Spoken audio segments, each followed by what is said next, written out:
And How do I take me? Can I take me off? Yeah, so you're going to.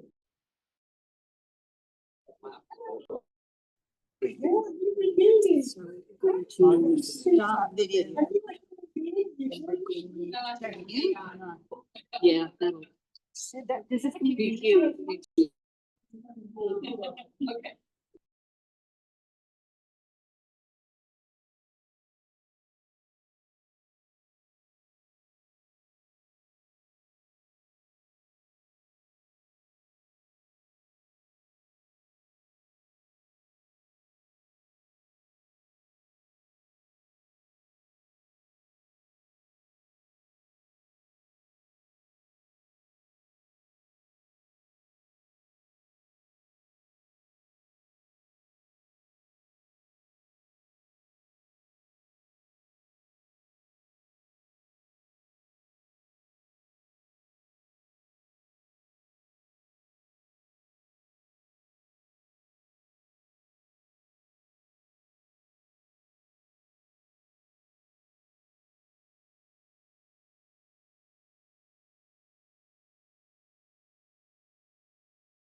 Jeffrey, you're muted.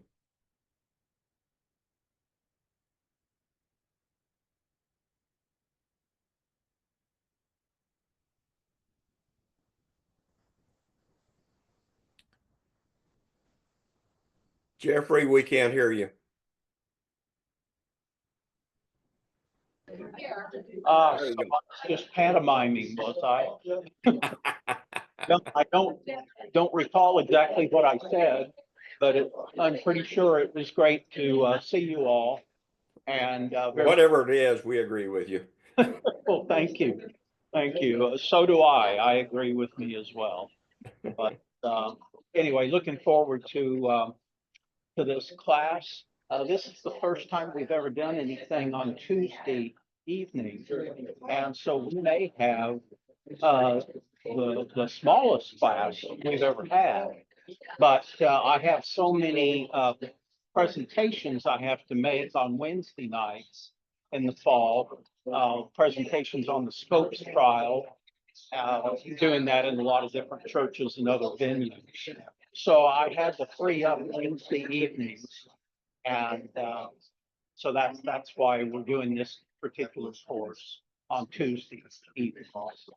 But good to see you all. And like I said, we'll get started here in just a couple of minutes. Thank you.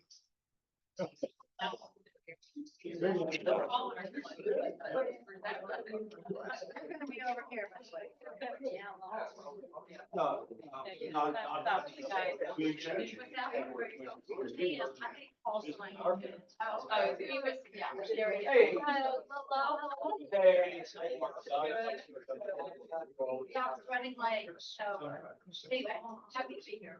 Oh,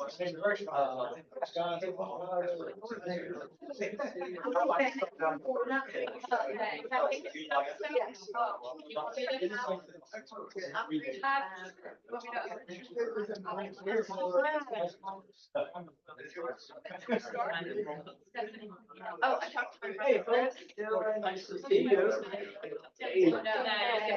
I'm gonna have to speak to you after class about I have questions. Yeah. Sure.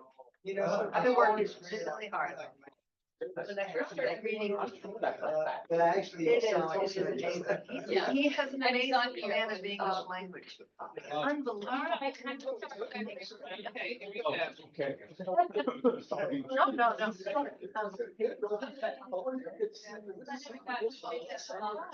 Yes, I tell you why. Okay. I've got something for you, my little stash. Oh, you do? Okay. Yeah. There are times that my sciatica kicks up. Oh, okay. And I cannot move again. So I couldn't make it to the chair Yeah. to come to your class. Yeah. Yeah. So I come Oh, yeah. as many times as I can. Well, I'm glad that we're back on track. There's I Janet. actually had a real good I time. see your face, Janet. Yeah. I'm glad you can join us. But you know, I love your class. Some new Thank faces you. and names. Welcome. Well, good to see everyone in the class tonight.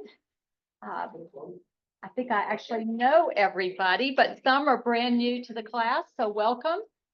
I'm Millie Atkinson. I have the privilege of serving on the board of the Areopagus, and Jeffrey asked if I would just open us in prayer and start the evening.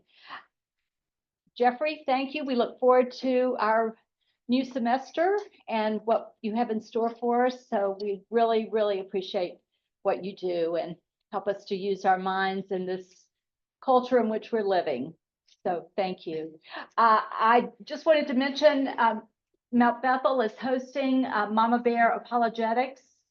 Hillary Farrar, she is the speaker on August 28th, and would love for all of you to come and hear her speak. I'm reading her book now.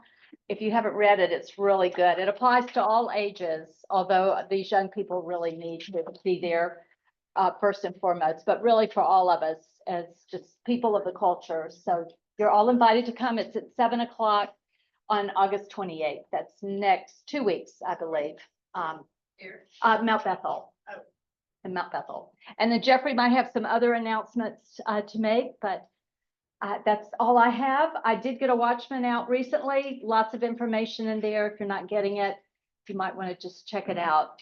Things are coming. We have a special guest coming in October 8th, I believe, that will also be at Mount Bethel, Dr. John West from the Discovery Institute. That's very exciting, but we'll let you know all those dates as the time gets closer. So let me open us in prayer, and again on Zoom and in person. Heavenly Father, we thank you for this day that you have blessed us with. We are mindful that each and every day is a beautiful gift from you. We thank you for the rain this afternoon here that we've needed so desperately, just for our many, many blessings, and how you use us. You have placed us here for this moment in history.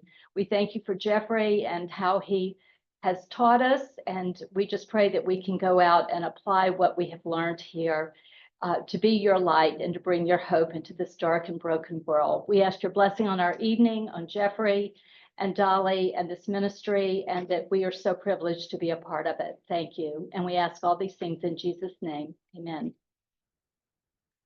Maybe we haven't signed up, signed the paper, don't have it signed in it. That's not good.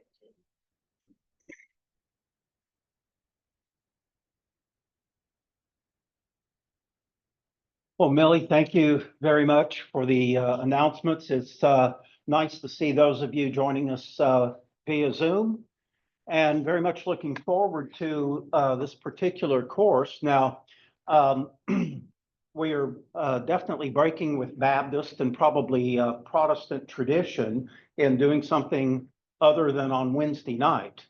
And so the reason we scheduled this particular course for Tuesday night is because I have a lot of presentations coming up on the Scopes monkey trial. I've already given several in churches and other venues, and I'll be continuing to do that throughout the fall.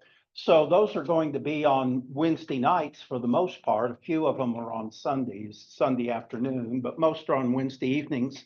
So we needed to clear Wednesday evenings for those presentations. So we took a bit of a chance and decided to schedule this particular course for Tuesday evening. And I'm glad you're joining us and very much looking forward to it. I think you're going to find it to be a very, very not only informative, but edifying course as we look at just great literature with great truths, great wisdom. And I'll be doing a few of the presentations, but most will be done by other people. And so I'm very much looking forward to that as well, hearing from them and their insights. As far as just the formatting and everything, are there any questions or comments before we actually get into our presentation for this evening? Any questions on? No. I don't see any interruptions forthcoming in our schedule on Tuesday night, so we'll be going for 12 weeks. I believe our last session will be the last Tuesday in October. So, any? Some of your newsletters in case people not get. Oh, yes. Millie is going to be circulating copies of our latest Areopagus Update newsletter. So if you don't have a copy of that, please avail yourself of that. And and those of you who are joining us online also, I hope you don't feel marginalized. As we go through this material tonight and in subsequent Tuesday nights as well, please don't ever hesitate if you have any relevant question or comment that you think is important for clarification purposes or otherwise, or amplification purposes, please don't hesitate to just speak up. If you're at a computer, you can just hit the space bar and speak, and then you'll be audible to us here in the class as well. So we don't want you all to feel marginalized. So feel free to enter into the discussions as we go through this material. All right, well, I sent out about 3 weeks ago, basically a syllabus for our course. And I wanted to just highlight a few things related to that before we move on and actually deal with the subject for this evening. And you may have brought it with you. At the top, it says the Areopagus, great books of the last 50 years, significant books that serious Christians should know. And I'll go through some of the opening thoughts there in terms of the PowerPoint presentation that I'll start here in just a few minutes. But I wanted to emphasize in the syllabus that I sent out that this is not a book club. These featured books, of course, make for very valuable reading, but we realize that nobody can read and absorb a quality book every week, or at least I can't say that. Therefore, our presentations and discussions highlight the most important themes and supporting arguments in the books we review that knowledgeable and well-informed Christians, I think, will find very valuable, very useful as we go through this curriculum. And we very much, again, look forward to not just the presentations, but the discussions that will ensue as well. Each session features one or perhaps occasionally two significant books that have generated considerable attention due to their substantive content. None of these books were chosen for their entertainment value, so there's no fantasy and whatever included. Although those who value the acquisition of knowledge and wisdom, I think, will find these books to be not only edifying, but enjoyable as well. We understand that most Christians, like most people in general, are not really committed to intellectual growth. But those who truly pursue holistic spiritual development understand that true devotion to God requires that we love and serve Him and others as well with all of our heart and soul and all of our passion, but also, as you know, with all of our mind as well. So this is designed to be part one of a two-part series that will review and examine and critique some of the most profound, important books of the last 50 years. Now, by the way, our schedule isn't totally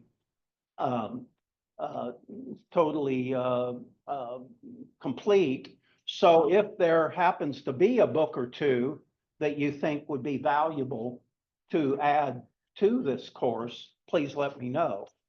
Now, some of these books were not written by Christians, but they are very, very valuable nonetheless. In fact, your book, Ali, among others, I think that's absolutely the case.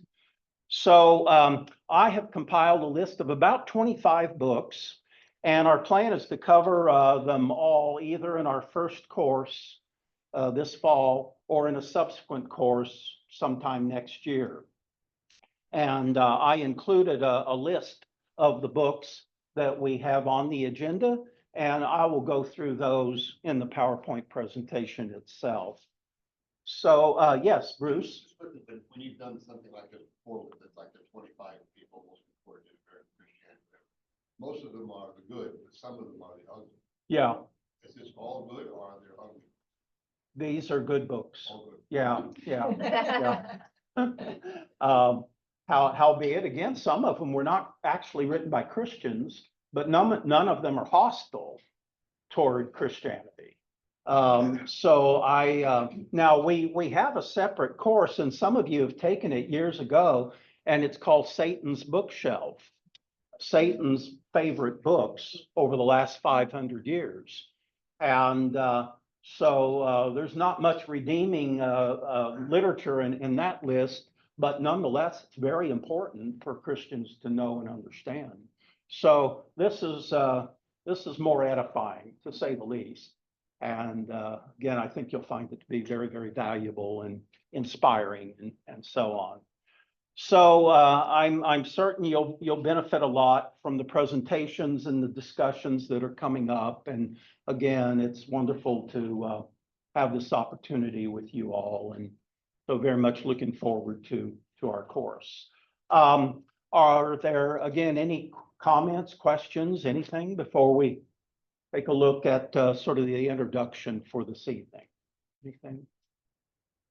Okay, and those of you joining us online, I guess you've registered, and you'll be getting regular updates along with everyone who's attending the course in Yep. person.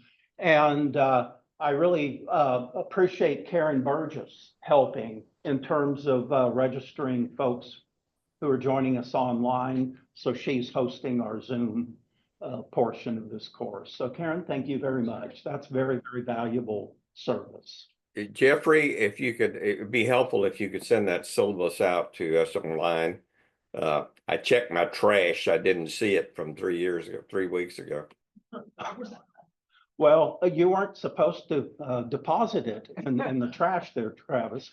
No, I will. Thank you. Can you make a note to do that, to resend the syllabus, okay, to everybody who's signed up for the course?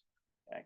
All right. And by the way, if you know others that you think are interested in the course, but they couldn't join us tonight, please follow up with them, and so that we can get them on the contact list as well. Donna, I'm sorry, you were saying. I thought there was a chat, but Paul says that the chat is the same one.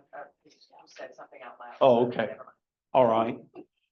Okay, so without further ado, let's transition then to the PowerPoint presentation. And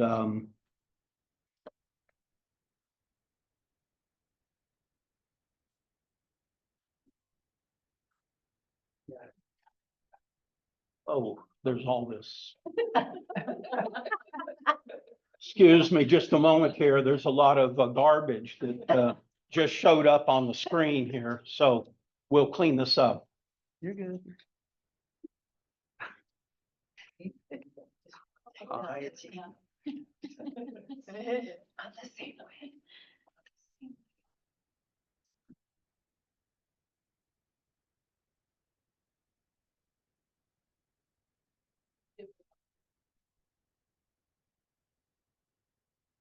Very Can good. everyone see PowerPoint? I think that's an affirmative, yes. Okay, now here at this church, at Johnson Ferry Baptist Church, the pastor preached last Sunday out of Romans on spiritual gifts. And I was very disappointed that he didn't mention the gift of technology, okay? It can be, and it oftentimes is not, of course, spiritual. But I do think that falls under the category, the gift of helps. And in my case, it falls under the category of the gift of compassion. And as others help me through navigate through the strange new world of modern technology. All right, so this is our representative Areopagus graphic, and there's a lot of meaning and purpose in that, as it emphasizes a lot of key issues and concerns that we've focused on over the years. Now, tonight we'll be doing a brief introduction on the great books of the last 50 years. And so you can see here, I arranged my bookshelf so as to highlight most of the books that are on our agenda. We, again, won't be able to cover all these in a single course, but several of those you probably recognize just from the titles on the spines and so on. So great books of the last 50 years. And I'd like to start with the biblical injunction that we seek knowledge and understanding and wisdom. And this is a scriptural mandate, as you know. And again, as I mentioned a few minutes ago, unfortunately, Christians are not much more attentive to this calling in life than are a lot of non-Christians. And so it is such a great privilege and an honor to work with people for years now who really take their faith very, very seriously and want to continue to broaden and deepen their understanding of the Christian faith. And I know it's a great inspiration for Dolly and me, the wonderful friendships we've made over the years. And so it's quite the blessing. All right, these are familiar scriptures, I'm sure, to you. We read in Proverbs 15:14, the discerning heart seeks knowledge. Psalm 119:66, O Lord, teach me knowledge and good judgment, sound judgment. Proverbs 10:14, those who are wise store up knowledge. Several other verses, I just picked out a couple of them in particular from Proverbs 19:2. This is one of my favorite verses when it comes to Christian apologetics, especially, where we read, it is not good to have zeal without knowledge. And there's so many elements of contemporary Christianity that are more emotion driven and very subjective. And we're counseled that, yeah, we need to love God wholeheartedly, including very zealously, but it's not good to have zeal without knowledge. It can do a tremendous amount of damage. And then Proverbs 4:7, wisdom, we read, is supreme. Therefore, acquire wisdom. Although it costs you all that you have, get understanding. So there is this emphasis throughout Scripture on learning and growing intellectually, as well as in our love and our zeal to serve other people as well. Do not conform to the values, the priorities, and the ways of thinking of this world, but be transformed by the renewing of your soul. In other words, what is a soul? Well, that's representative of our mind, our emotions, and our will. Okay. Then you will be able to discern God's good and perfect will for your life. So don't conform to the values and the priorities and the agenda of this world. As Christians, we are called to be countercultural in the truest sense of the word. But so many Christians, just adopt the values, the priorities of our society, of our world. And it really does great damage to the integrity of our witness as a result. But be transformed by the renewing of our souls, our minds, growing intellectually, our emotions and our will. Then we'll be able to discern God's good and perfect will for our lives. And He will honor that zeal that we have to broaden and deepen our understanding of His will and serve Him accordingly. And one of my favorite quotes, this comes from Jaroslav Pelikan. And Jaroslav Pelikan, for about 25 or 30 years, was a renowned history professor, Christian history professor at Yale. He might have been the last Christian professor in Yale history, for all I know. But Pelikan once wrote this, quote, "The church should always be more than a school. In other words, church exists for far more than just educating people. But," he says, "the church should never be less than a school." But overwhelmingly, most churches are absolutely less than a school. And I'm sure you all have had some, involvement in churches where everything was kept on just the most shallow level imaginable. And as if everybody in the congregation were still baby Christians. And oftentimes just the same themes are put out, in the preaching and teaching and so on. So I think Pelikan's absolutely correct. Churches exist for more than just education, but they should definitely emphasize education, okay, as we try to grow in our knowledge and our faith. All right, so the first book I'd like to talk about, and I'll be doing a presentation on this next week. And this is a book by Viktor Frankl called Man's Search for Meaning. How many of you are familiar with the book or have read it? So several, okay, several.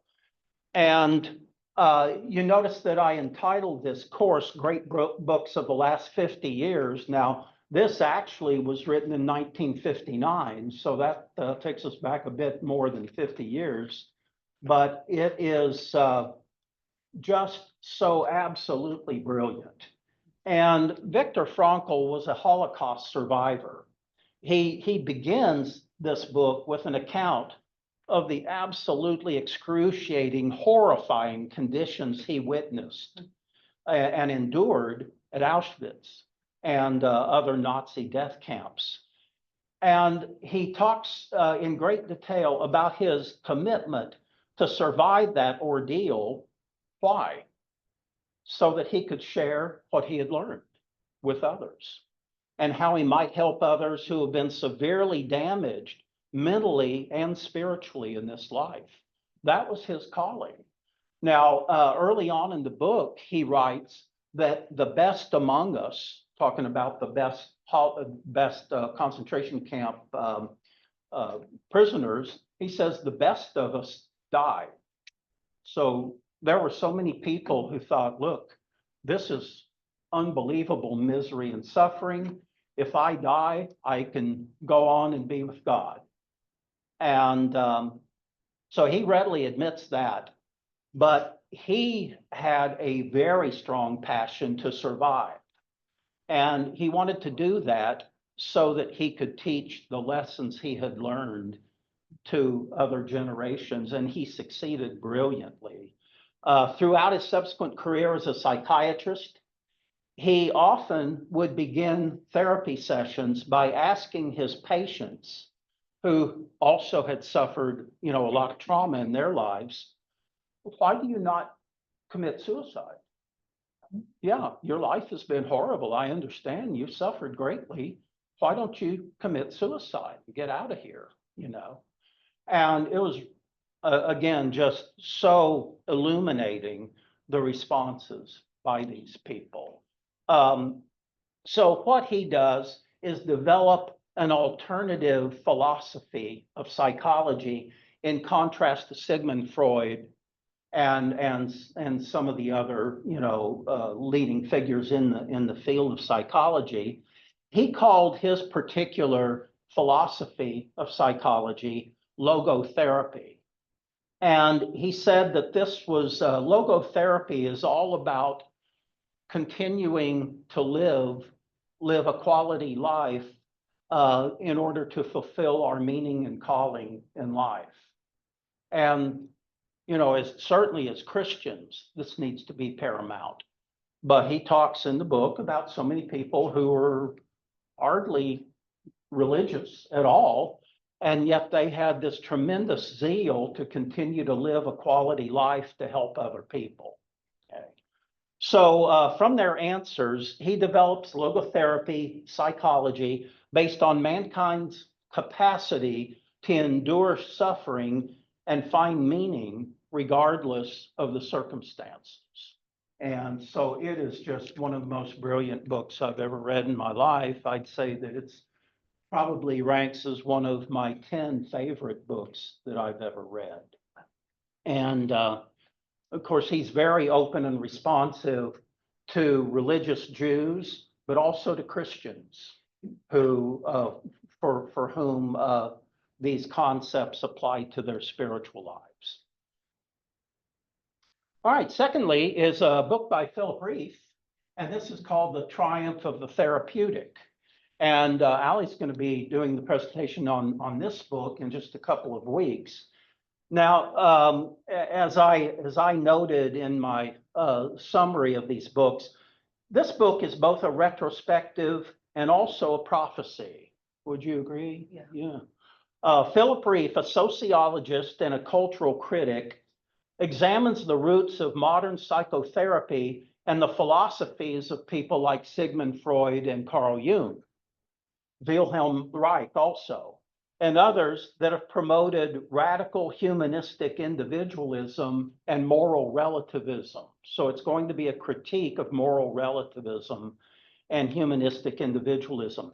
Collectively, the psychotherapeutic emphasis on feelings and personal psychodramas rather than rational and objective moral and ethical principles has undermined the spirit of sacrifice and service to other people while enhancing modern man's hedonistic impulses. So that's his main target, is how so many people live to just maximize pleasure and joy and fun, and as a result, contribute little, if anything, in their lives that is truly meaningful. Now, the effect of these kind of factors in conjunction with emerging New Age spirituality, he's writing this back in the 60s, when the New Age movement is just, emerging as a significant force. So he writes about these factors in conjunction with New Age spirituality will be a further departure, he says, from classical Christian influenced values in which human life and human behavior are conditioned and transformed in according with biblical principles.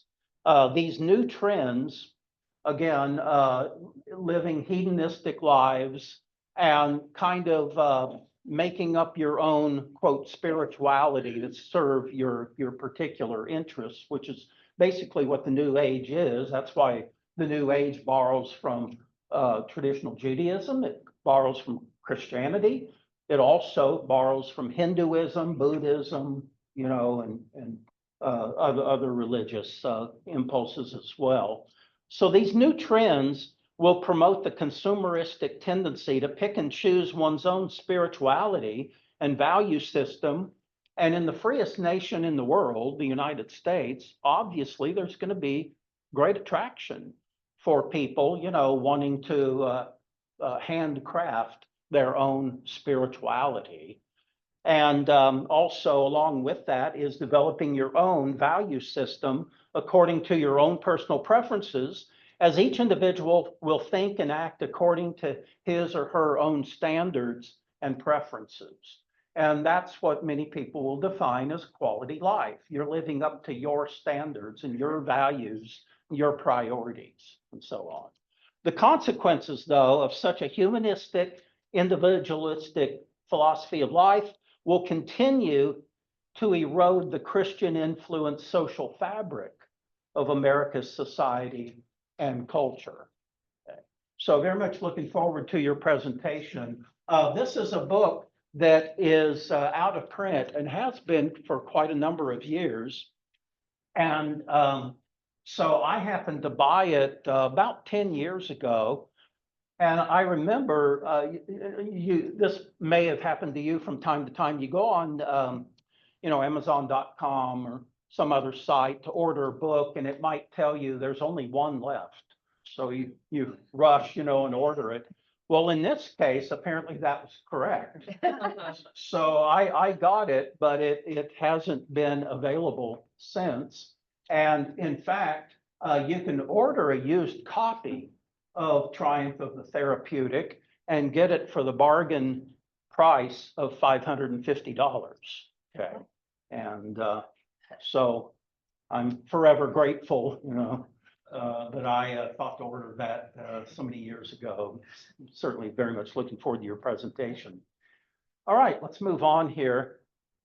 I'm going to skip over this one just for time's sake. It is a very thought-provoking book, published in let's see, where's the date there? Yeah, 1972. And again, it came and went and hasn't been available for a long time either. But the genius of this book, and I don't know why, perhaps there have been kind of updates on this theme, is the editor, Robert W. Smith, he goes through every major field of academic study, from the humanities and social sciences to the natural sciences. And he gets a Christian who's a PhD in that particular field to comment on the trends and priorities and all in that field of study. So it's extremely informative and all, but we'll probably, deal with that in the subsequent course, eventually. The Christ in the Modern Mind, if you do happen to find it online somewhere, if I were you, I'd get it, because it would be just priceless in terms of using it to influence young people in terms of what field of study to go into and the issues they need to be aware of and cautious of, whether you're studying history or literature, psychology, whatever field, or the natural sciences for that matter. Well, the editor is Robert W. Smith. Okay. He's the editor, but each chapter is written by somebody who's a PhD in their field. And it's InterVarsity? Yes, it is. Yeah. So perhaps there have been similar books written in recent years, but I'm not aware of one. All right, and then we move on to, I think for many of us, a very, very familiar book, because we based a couple of our Areopagus seminar courses on this book. It's called The Universe Next Door by James Sire. First published in 1973. It's in the 6th edition now, which is very, very rare that a book goes through 6 editions. The last edition was published in 2020.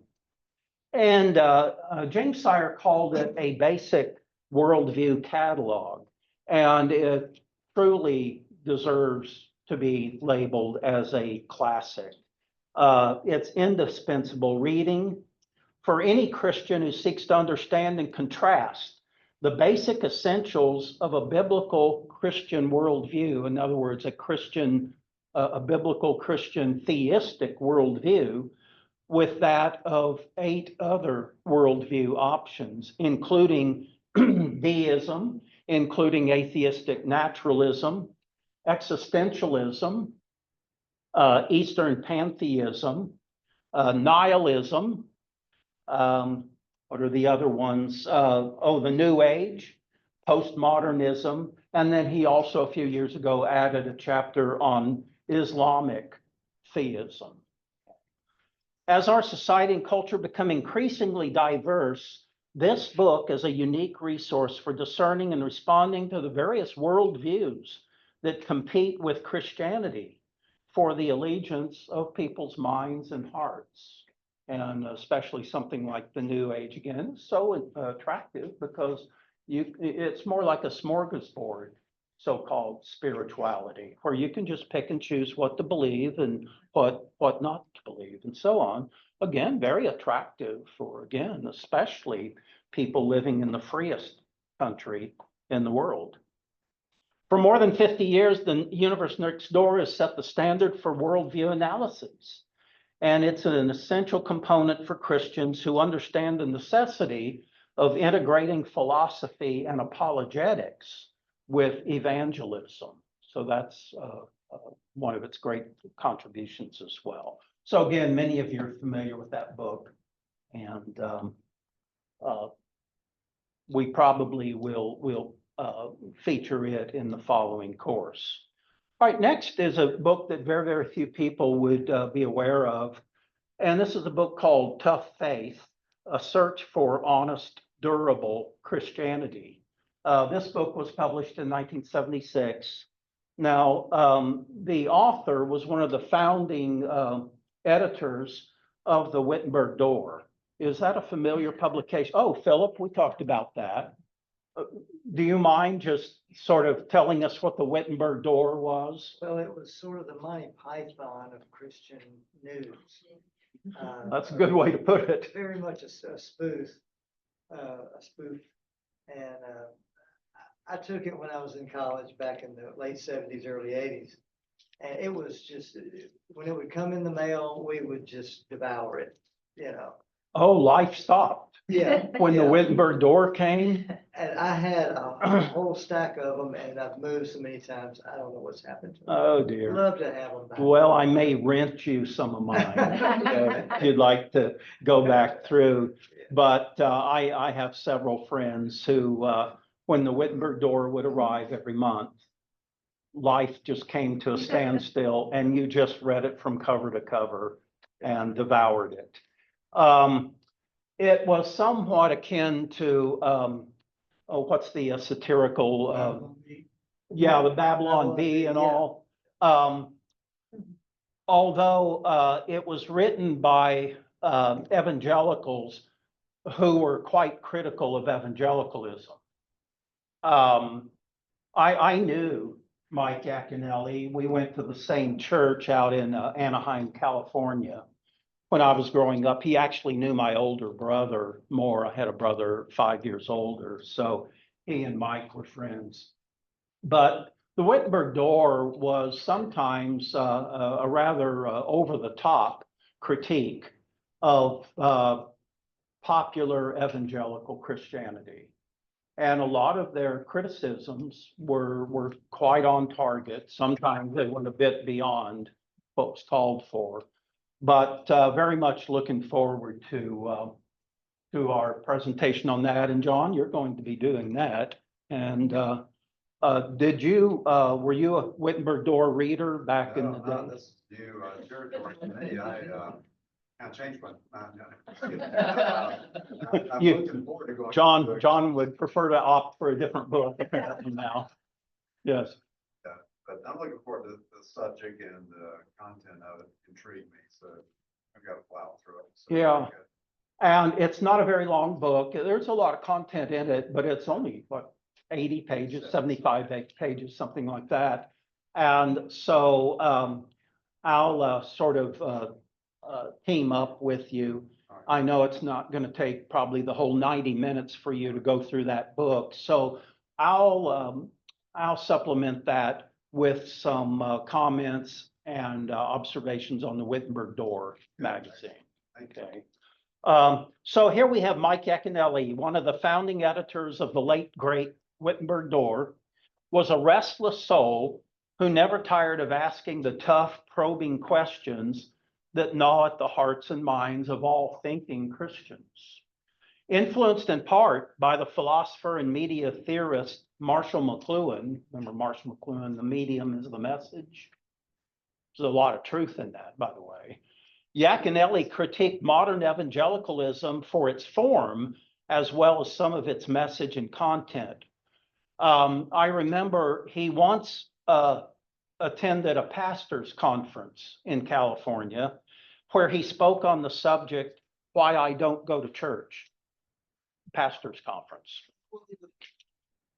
Tough Faith is written in the spirit of C.S. Lewis's agonizing confessional, A Grief Observed, and focuses on materialism, superficiality, and hypocrisy in modern day Christianity, as well as the author's personal struggles with severe angst. So it really is a worthwhile read. And again, they could oftentimes go to the extremes in criticizing trends and all in pop evangelicalism.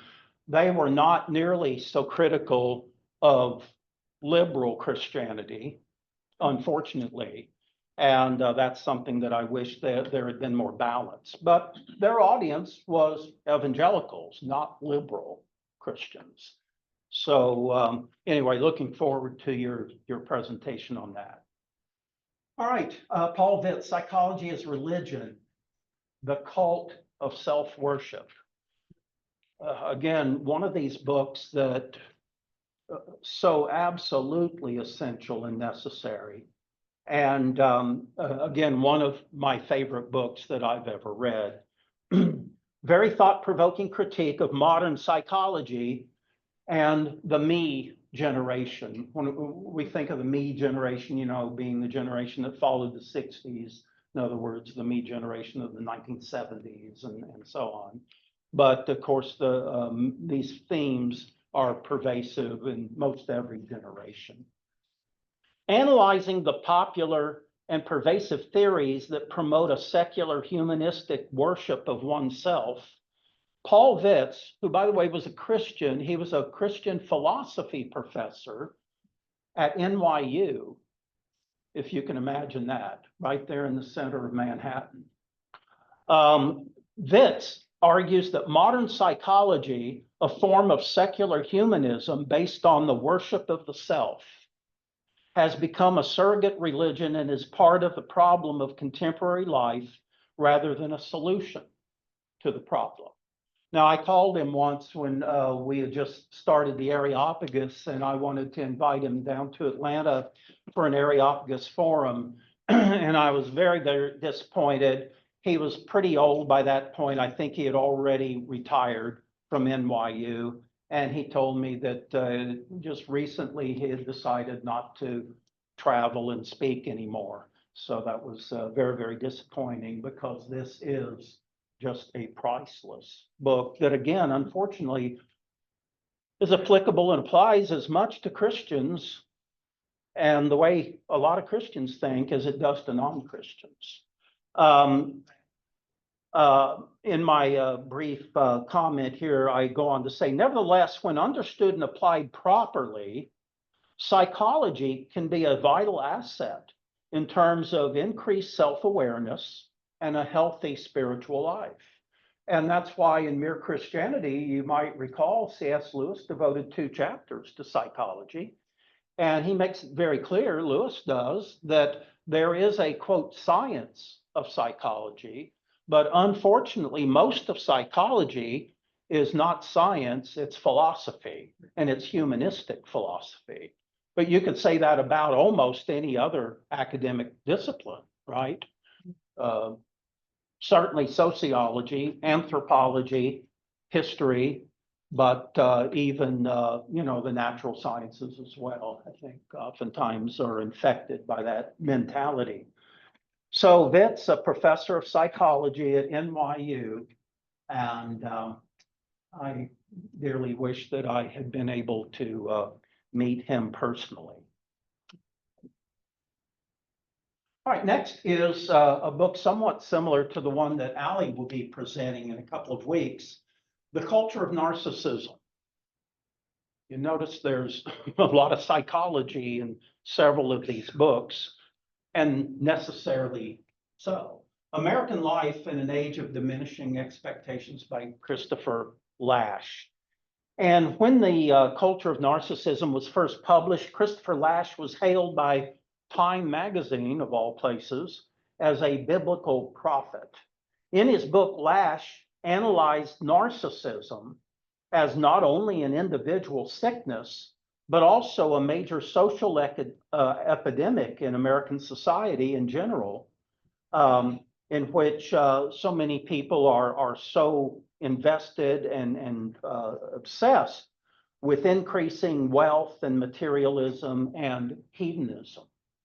Narcissism is the pathological obsession related to uncontrolled self-centeredness, or the cult of self-worship, as Paul Vitz described it in his book, Psychology is Religion. For Christians, this should be a very, very familiar theme, because Scripture certainly addresses this, doesn't it? Narcissism is not a new pathology in, modern history, to say the least.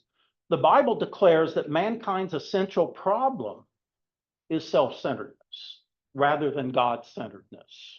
Bible usually refers to it as sin, of course. As followers of Christ, we're called to love God with all our heart, soul, mind, and strength, and to love others and care for others honestly and humbly as we love and care for ourselves.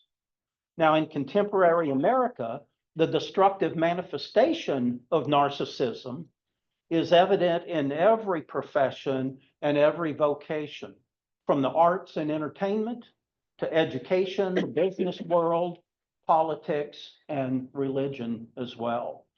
Among his many insights and observations, Christopher Lasch writes that, quote, people with narcissistic personalities play a conspicuous part in contemporary life, often rising to positions of great eminence.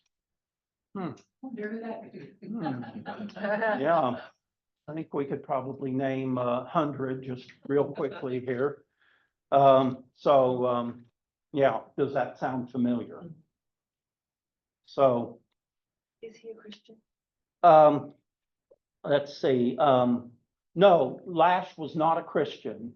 I always sort of thought he belonged sort of in the same field as Philip Reeve.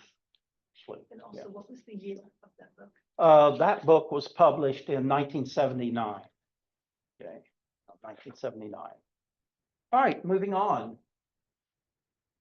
Definitely one of my top 10 favorite books.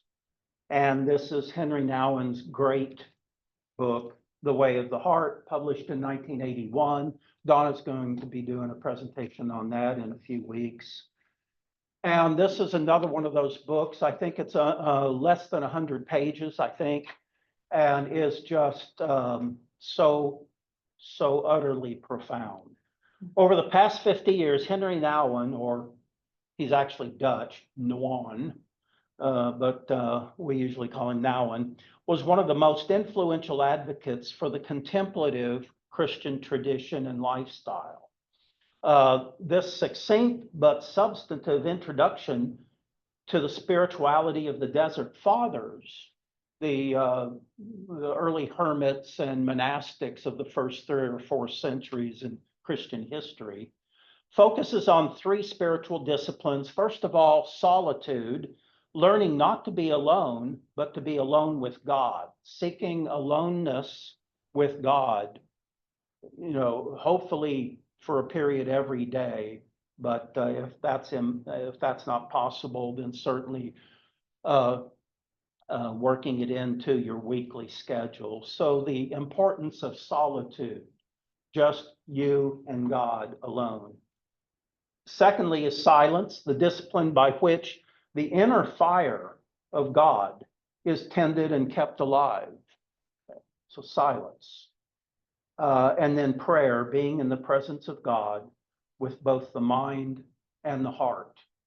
And so the way of the heart is really a profound introduction to what we call contemplative Christian spirituality. These simple but profound truths are the perfect antidote for our noisy, overstimulated, materialistic, and hedonistic society. Say that again, our noisy, you can't go into a doctor's office without them wanting to, quote, entertain you. They have the TV blaring, and when you think about it, you go into a doctor's office because you need serious medical attention. And but that doesn't just apply to bodily functions, it applies to the state of your soul, your mind as well. And so I don't know how many times we've got into doctors' offices and I asked, please turn off or turn down at least the TV. We're adults, we don't have to be entertained. And yet our whole society is about nonstop entertainment. Have you ever had it at the gas pump? Pardon me? I know, I jumped. I always At the jump. gas pump. At when the they- gas pump, The videos come on. something will gas come pump. on behind you where you're pumping gas. Hello? Oh, oh, okay. No, I Yeah. hadn't thought about that. Makes me jump. But think about it, how insulting. We're treated like children every time we go out in public. I think it's because we want us to get married because we're waiting so long. That may be a factor as well. They're trying to keep us from protesting, sitting there waiting for to be attended to by the physicians. Now, given the fact that we each have a limited amount of time in this life, the older you get, the more cognizant of that you are. We also have a very limited amount of energy. I think the older you get, the more cognizant of that you are. And we have a limited amount of resources in this life. So that being the case, it's essential that we focus on priorities. To love God with all our heart, soul, mind, and strength, and to love and care for others as we love and care for ourselves. So limited amount of time, energy, resources. So it all comes down to priorities. And I think a lot of people probably inadvertently try to clutter their lives with as much excitement and entertainment and, action and everything as possible. But ultimately that can be very, very counterproductive. All right. Any comments, by the way? Any thoughts? Okay. All right. Let's move on here. Next is Francis Schaeffer's How Should We Then Live? The Rise and Decline of Western Thought and Culture. And I'll skip over this book. It's very profound.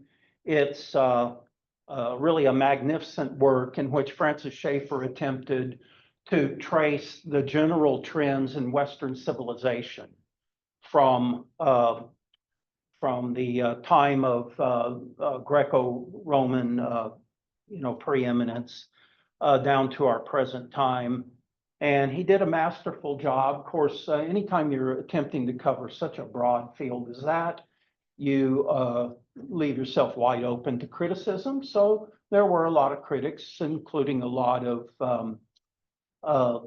secular critics who disapproved of his whole, Christian worldview approach. But a great, great book. And some of you have probably read the book and even seen the documentary series that his son produced. Yes, Dan? And that film series, which is also called How Should We Then Live, is absolutely free on YouTube. All the episodes are there in a high quality print. Okay. Was it remastered and everything from the It original? looks good. I'm not sure how they did it. I'm sure it was from the DVD, but it looks great. Okay, and it's free, you Free say? on YouTube. On YouTube? Yeah, so if you have Wow. a smart TV, you can press some buttons, otherwise you can watch it on your computer or your phone. Well, it pretty much disappeared for decades, didn't it? It came out in the 1970s and then virtually disappeared.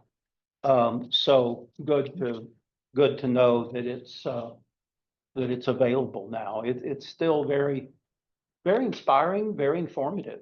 Yeah, it looks to me, it looks great. I have Christian friends who are, cinema people, and they will throw stones at it because they think the production values aren't very good. Yeah, The problem is they're on this side of Star Wars. that's And right. so what they don't see, and what they don't perceive is that, and they spent $1 million or more than $1 million in '70s money on this thing. They went to 13 countries and did all, whatever they did. So I think it looks great. What my friends are not comparing it to is PBS documentaries from 1977. If you look at, things of that general genre or whatever, it looks great to me. Mhm. Yeah. Yeah. Well, Dawn is going to be doing the presentation there on how should we then live, and I'm very much looking forward to your thoughts on the book. The book by Charles Colson called How Should We Then Live? There's a book that I included here in the list by Nancy Piercy and Charles Colson called How Now Shall We Live? And that was published in 1999. And that also I included in the list. It's a great work as well. Yeah. All right. So Don, we're certainly looking forward to How Should We Then Live? All right, next is another book by Francis Schaeffer, and this is called The Christian Manifesto. And Dan, Can I interrupt Yes, please. before you go in? I went ahead and looked it up while he was talking, so I posted the episode 1, video 1 in the chat for the people who are online. Oh, good. And I also uploaded your syllabus for Travis, who asked for it. Okay. All right. Yeah, and I'll follow up on that. And Janet, send me that link, and I'll include that in an email to people in the class in the next few days. Yeah, thank you. All right, so here we have Christian Manifesto, also by Francis Schaeffer. One of Schaeffer's last major works. In fact, I think it was the next to last major work. It was pretty much the culmination of his very prolific, prodigious scholarly career. In the book, Schaeffer notes, quote, "Something fundamental has changed." Now, he's addressing evangelical Christians here. Something fundamental has changed. Law and government no longer provide a foundation of justice and morality, but have become the means of licensing moral perversions of all kinds. Education has become the enemy of religious truth and values, and the media have provided the means for propagating this change. So while disavowing any intention, and this is very important, while disavowing any intention to create a Christian theocracy or Christian nationalism, as it's sometimes referred to, Schaeffer's book is a clarion call for Christians to get informed and engaged in the great cultural and moral struggles of our age so as to change the course of history. But he's very cautious not to be sucked into what we call today the Christian nationalism mentality.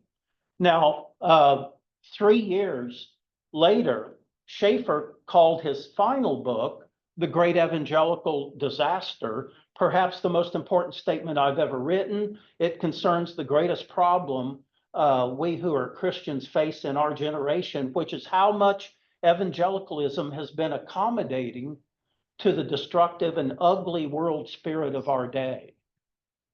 In other words, like other commentators have pointed out, too much of evangelicalism has become pop Christianity and moves with the trends of the day. I mean, think of Andy Stanley and churches like that. Okay. Therefore, he writes this book to help young Christians, young Christian radicals, and others to stand courageously against all this accommodation. We live in a society in which morality itself has been turned on its head, with every form of moral perversion being praised and glorified.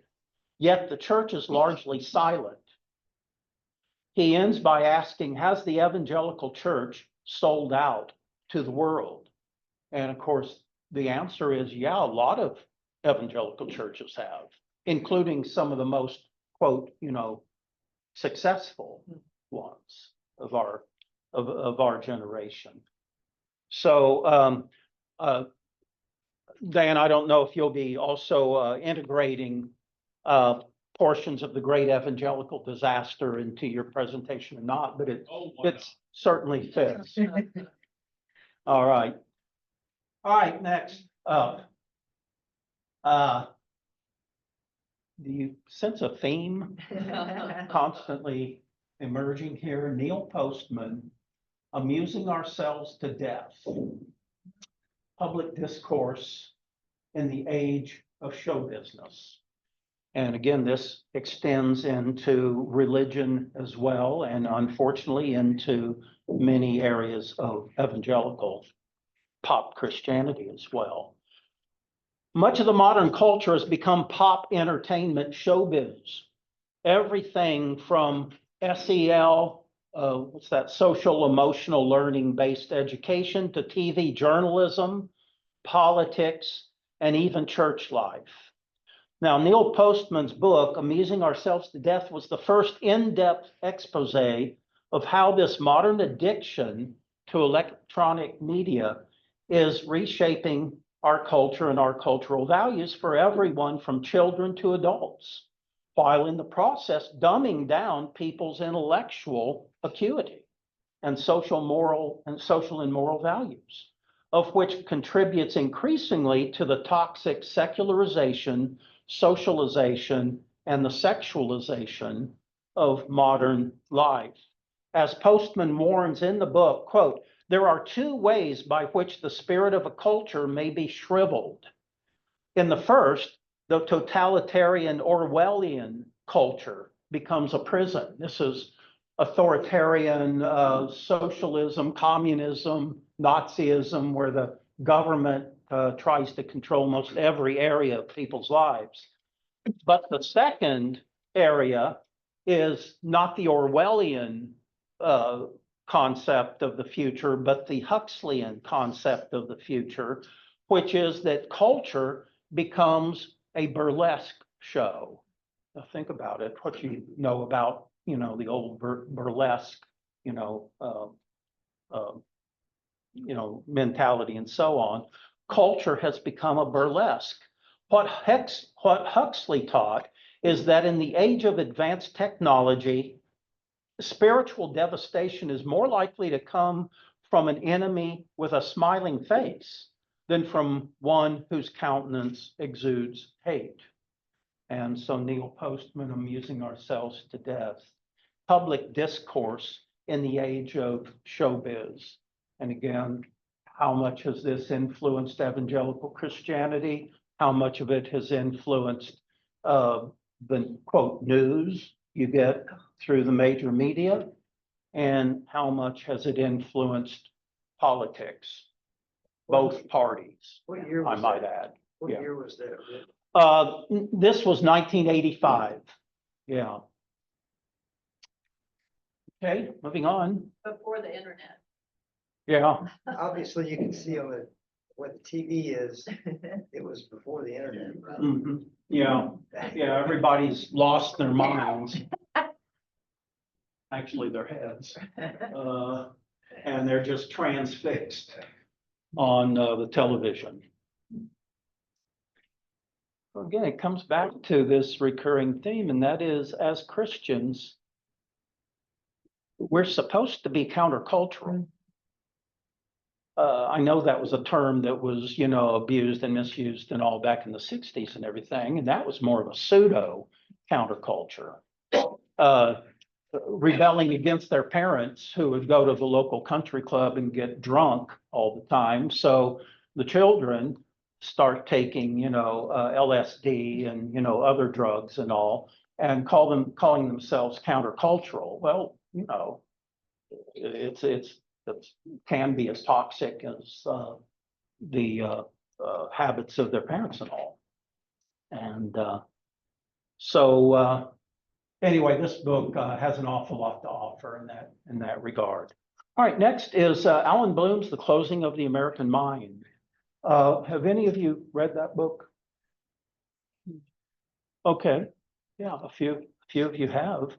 And this is Alan Bloom begins the book with this quote: "There is one thing that a professor," and of course at this time I was teaching history at Georgia State, so it really rang very true to me. "There's one thing a professor can be absolutely certain of. Almost every student entering the university believes that truth is relative." Okay. It's subjective and relative. You just kind of make it up as you go along to suit your own agenda. This book, described by the author as a meditation on the state of our souls, is a fascinating, oftentimes disturbing survey and analysis of the intellectual currents that have influenced modern thinking. And Bloom was a noted philosopher, a classicist, and an academician. And The Closing of the American Mind was his best known and most influential work.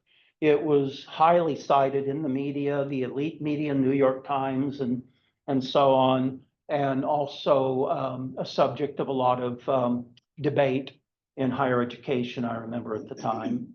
His subtitle of the book, by the way, is How Higher Education Has Failed Democracy and Impoverished the Souls of Today's Students. Pardon me? You should see it today. That's right. Things have only gotten more polluted than they were back in the 80s. Also, think about Alan Bloom. He was an advocate of the great books tradition.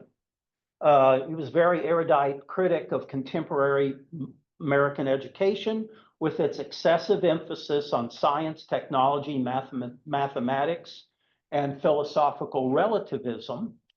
to the virtual exclusion of the great tradition of moral-based Western humanities and the liberal arts, including Judeo-Christian religion. In the book, he argues that individualism, subjectivism, and relativism, disguised as tolerance, prioritize feelings and emotions over logic and moral-based reasoning. And a realist, Bloom readily conceded that only a small minority of people are committed seekers of truth. So again, one of those books that you just think, I got to read that, you know, it's just full of valuable wisdom. Yes, Donna? Just a quick comment. I noticed that New York Times book review actually said something positive about this book. Mhm. I can't imagine that they would say anything positive about it today. No, I think you're correct So about even that. 1987, we've fallen so far since then. Well, and people who for generations would define themselves as liberals, to be quite honest about it, they're socialists. They're secular socialists today. They've left the liberalism of John F. Kennedy and Franklin Roosevelt. They've left that far behind today. It's gotten increasingly radical. All right. Another one of probably my 10 favorite books. I think I'm up to about 13 now of my 10 favorite books, is Scott Peck's The Road Less Traveled. This is from 1993. You see the subtitle, A New Psychology of Love, Traditional Values, and Spiritual Growth. I think this probably was one of the most significant books of the 20th century, and it's a modern classic. And what Peck was trying to do is to liberate psychology from the chains of Freudian atheism, as that's his main focus. The subtitle sums up the essential theme of the book: a new psychology of love, traditional values, and spiritual growth. Now, those traditional values are largely Christian influenced values, aren't they? Or at least they're, compatible with Christian values. From the outset, Scott Peck zeroes in on life's greatest challenge. And he puts it this way: life is difficult, so deal with it, okay? It's not supposed to be, we're not supposed to just be gliding through life. Every day, every week poses challenges.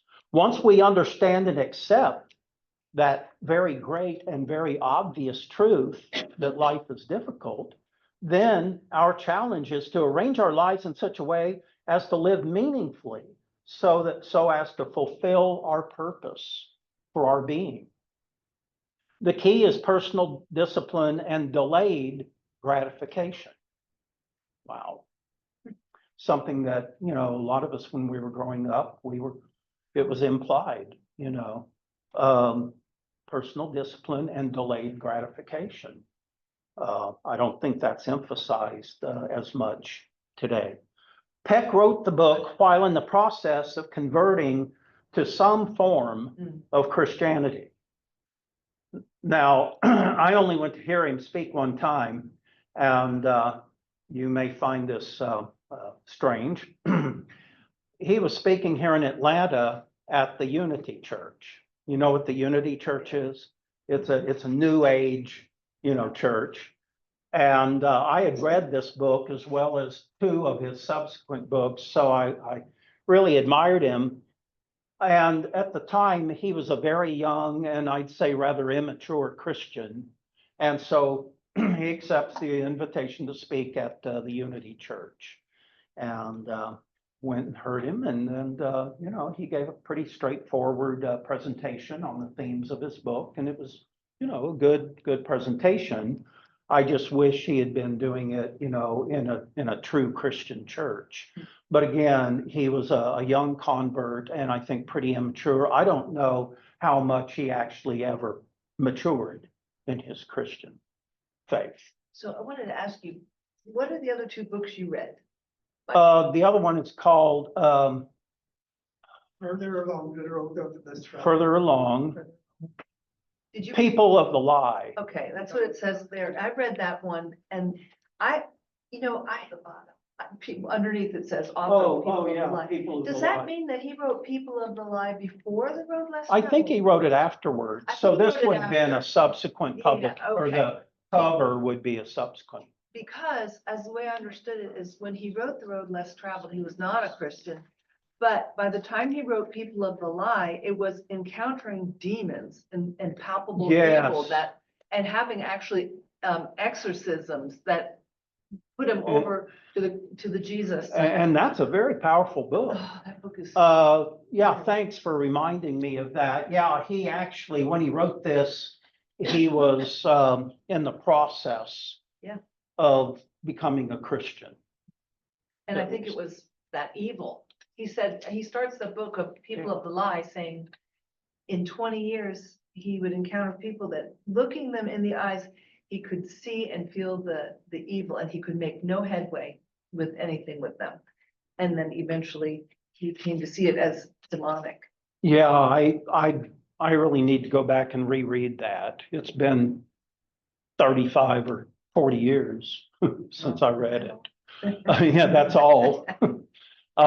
Dan? What was the other phrase associated with, you said Peck counseled his readers to accept that life is difficult and that we should live meaningfully with personal discipline and something else. So, Delayed gratification. Delayed gratification, thank you, that's what. And I just wanted to mention, I looked it up very fast when she was talking about it. Yes. So he wrote The People of the Lie in 1998, and then he's written another one, 2009, Glimpses of the Devil. Oh, I've never known about that. And it says the subtitle is A Psychiatrist's Personal Accounts of Possession. Okay, thank you. Thank you, Janet. Yeah, I was not aware of that book. All right, we need to finish up here in just a few minutes, so let me move on here. The Dust of Death, many of you know Os Guinness, considered one of the really substantive Christian thinkers of our time, very much influenced by Francis Schaeffer and so on. And this book is a look at the 60s counterculture and how it changed America forever. And very, very worthwhile reading, especially if you have an interest in history and the history of the 60s in particular. Jeffrey, on Os Guinness is coming out with something on the Colson, Truth Rising. It's premiering September 5th. Oh, And it's talking about the age in which we're living and this civilizational moment. oh, okay. Is this a film or? Yes, it's Oh, a okay. documentary. Oh, good. Well, keep us Yeah. informed about that. Be great to see. By the way, obviously, as many of you know, he's a later generation descendant of the Guinness family and Guinness beer and so on. And they helped finance one of the most architecturally interesting church buildings in Belfast. And the cornerstone for this church was laid by the Guinness family. And they were asked to come up with a scripture verse to etch into the cornerstone. And so the verse they chose was, and I can't remember the exact reference, but it was Jesus saying, "I was thirsty and you gave me drink." So Nothing with beer Sheba in it. not that I'm aware of. All right, here we have the Scandal of the Evangelical Mind by Mark Knoll, and I'm sure a lot of you have heard one of his opening comments in this book. According to Mark Knoll, the scandal of the evangelical mind is that there is not much of a evangelical mind talking about the anti-intellectualism in so many evangelical churches. Now, that's also a problem in liberal churches and all others, but anyway, he goes on to say, notwithstanding all their other virtues, American evangelicals are not exemplary for their thinking. Despite dynamic success at the popular level, modern evangelical Americans have failed notably in sustaining serious intellectual life. That's why, again, I appreciate you all so much and those who have joined us over the years. They have nourished millions of believers in the simple verities of the gospel, but have largely abandoned the universities, the arts, and other realms of high culture. This book takes to task not just a general culture of non-intellectualism that prevails throughout evangelical Christianity, but the more dangerous and damaging orientation of anti-intellectualism. I mean, you know, we're all born and all with different gifts. And some people are probably more intellectually inclined than other people are.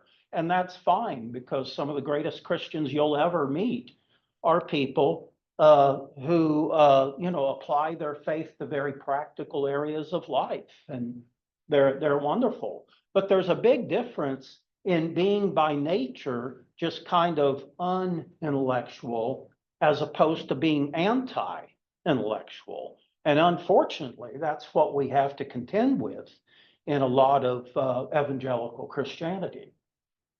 In other words, it's an aversion to applying biblical truths across the whole spectrum of modern learning through the expansion and development of one's mind. Now, personally, Mark Noll was so troubled by the lack of thinking among most evangelicals and Christian leaders that he left his position as a history professor at Wheaton College and took up a position at Notre Dame, where he taught and wrote for the last 10 years of his career. All right. Soul science. Bruce is going to be doing the presentation on this. Christian faith and natural philosophy. A very astute critique of the modern myth that science and Christianity are incompatible. This book should be required reading for all thinking Christians, Christian leaders, philosophers, and scientists. The authors make a compelling case that modern science depended upon the Judeo-Christian worldview and was an outgrowth of that worldview. Nancy Pearcey studied under Francis Schaeffer. She's one of the leading cultural apologists of the last 30 years, while Charlie Thaxton was one of the early theoreticians associated with intelligent design theory. In fact, if I remember right, we brought Charles in on a couple of occasions for our forums, and I believe Charles Thaxton was the one who came up with the term intelligent design, wasn't he? I think so. Yeah, I think so. All right, moving on. Charles Colson and Nancy Pearcey. How now shall we live? Now, we brought Nancy in also a few years ago, and I remember having an interesting conversation with her in the car going over to Perimeter Church, and she informed me that she actually wrote most all of this book, but Charles Colson was better known, so he got top billing. Okay, and so she also mentioned that book, the previous book with Charles Thaxton, The Soul of Science, and she told me that she also had written most of that book as well. And it occurred to me to ask her, what about most of the New Testament? Did you also read? Did you also write most of that as well? And she has a good sense of humor. So she wasn't.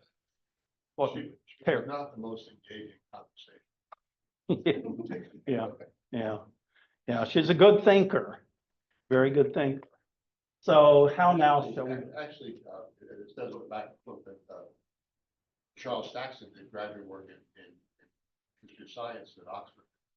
So Okay. I think he probably knew much more about it than she. Yeah, yeah. And he is by nature just a rather humble man, isn't he? A wonderful person. All right, so this is a book intended as a sequel to Francis Schaeffer's classic study in cultural apologetics, How Should We Then Love? This book presents a sweeping overview of the significant people, issues, ideas, and events in Western civilization that shaped the dominant worldview of the 20th century. And I go on to comment more on the book, but let me move along here so we can finish up. We only have about 4 or 5 minutes. So next up is a very engaging apologetics book by Jay Budiashevsky, What We Can't Not Know. In other words, this is all based on the concept that the Apostle Paul writes about in the first chapter of Romans, and that is, we are created in the image of God, and we're endowed with a moral consciousness, among other attributes.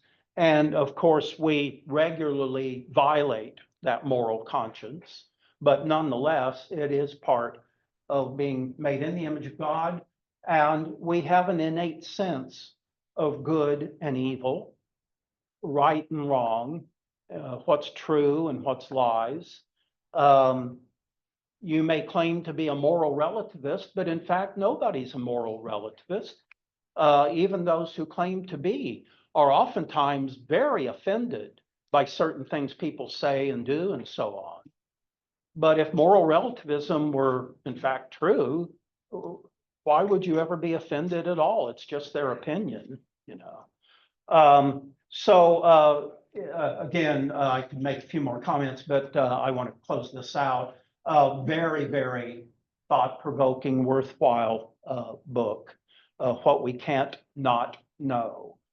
And basically how we just purposely violate, you know, moral truths and all when it suits our purposes to do so. Dinesh D'Souza, What's So Great About Christianity? Really a wonderful book. And I would encourage any serious Christian to read that, and we'll probably, you know, cover that book in our subsequent course. Then we have Letter to the American Church by Eric Metaxas.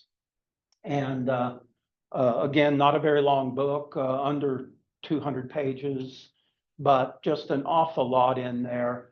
And one of the great values in this particular book is that he compares some of the trends in American Christianity today and American culture today with what was going on in Germany in the 1930s as the Nazis were coming to power and exerting, you know, more and more control and so on, and how many Christian leaders or so-called Christian leaders just totally, you know, surrendered and acquiesced to the Nazi agenda, so as not to be considered, you know, too controversial or judgmental or anything like that. Great, great book. And he really takes to task church leaders and Christians in general who are cowardly when it comes to addressing these great issues of our time. You know, the great issues are always controversial issues. And yet how few church leaders have the courage to do that. So very, very necessary book, as is Religionless Christianity. Again, for time's sake, I won't go into that, but that's a term that was taken from Dietrich Bonhoeffer. It requires some explanation. Dan? I was just gonna point out that the Letter to the American Church movie, which is about an hour, 60 minutes more or less, the price has come down from $20 to $10, and you can watch it on your computer. Okay. And how do you access that? You type in Letter to the American Church on your on your smartphone or computer, and it will take you to the website. Okay. They have a letter to the American Church store where you can buy the book or other Mhm. study guides and that kind of stuff. Yeah, They have it, a link, they have a link to the film at that site, and you type in your credit card stuff or something, and suddenly you're watching the movie for 48 hours or however long. it's very, very valuable book and very absolutely essential.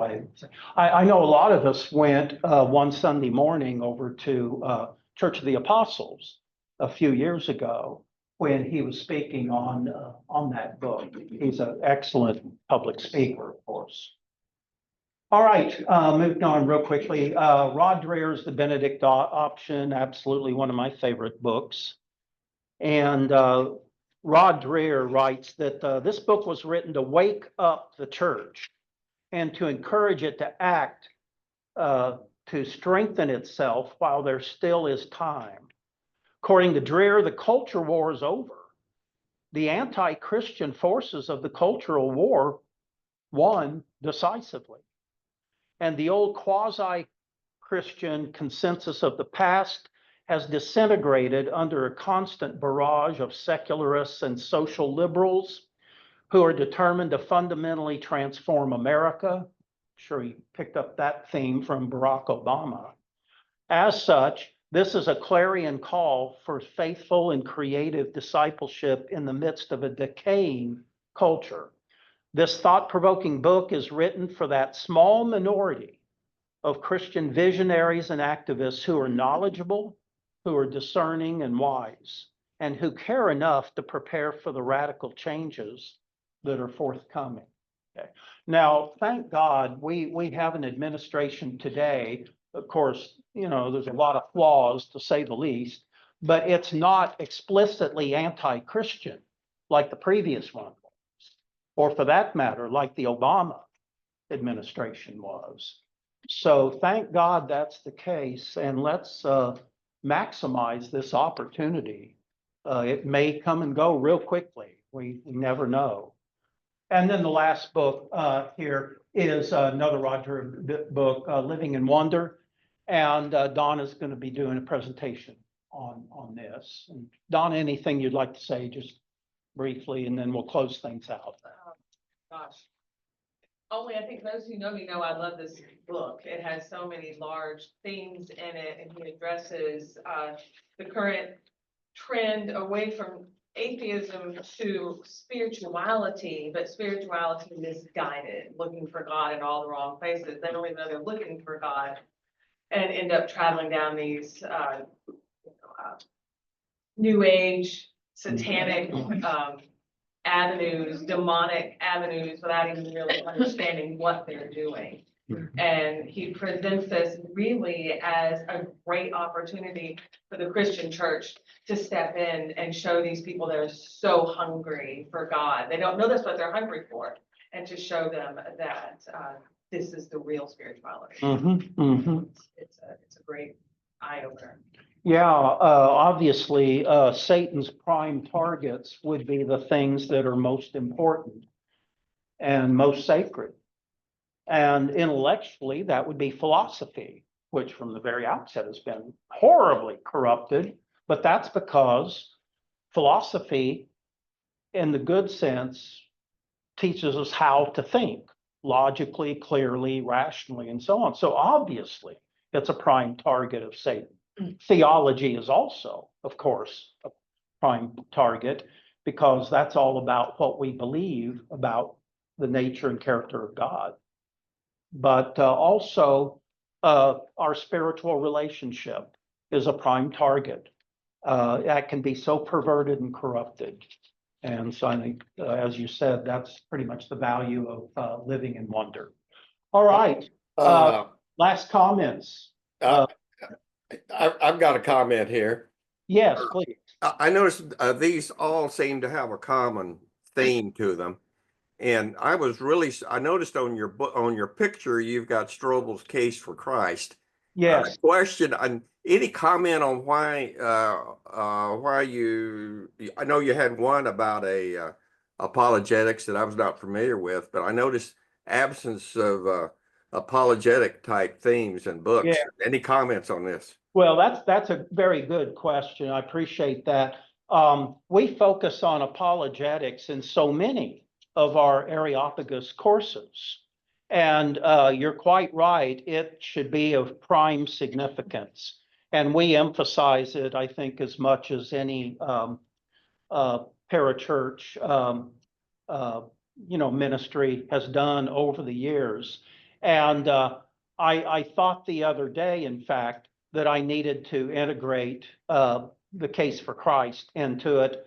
I didn't have time to add it to my short list here that I was reading off during our time together. But yes, I do include that in the bookshelf that you saw. And perhaps we can integrate that book into our course as well. It is a great book. Yeah, thank you. Yeah, I will speak for another one. If you want your mind to be challenged, Yeah, look at Craig's Reasonable Faith book. yeah, yeah. it's good. That one will put you through the courses.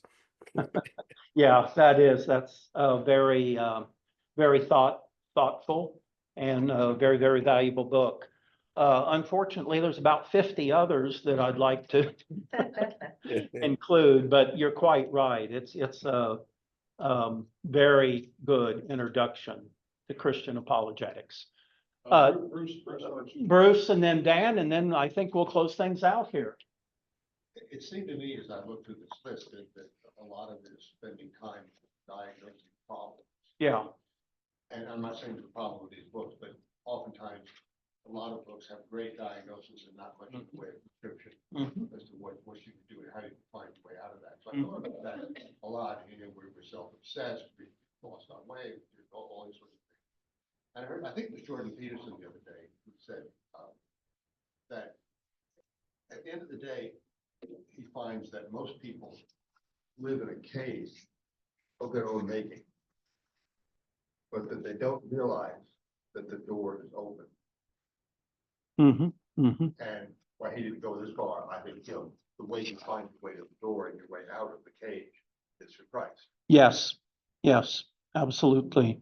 But you're quite right. A lot of these books are more critiques of the great cultural influences of our time.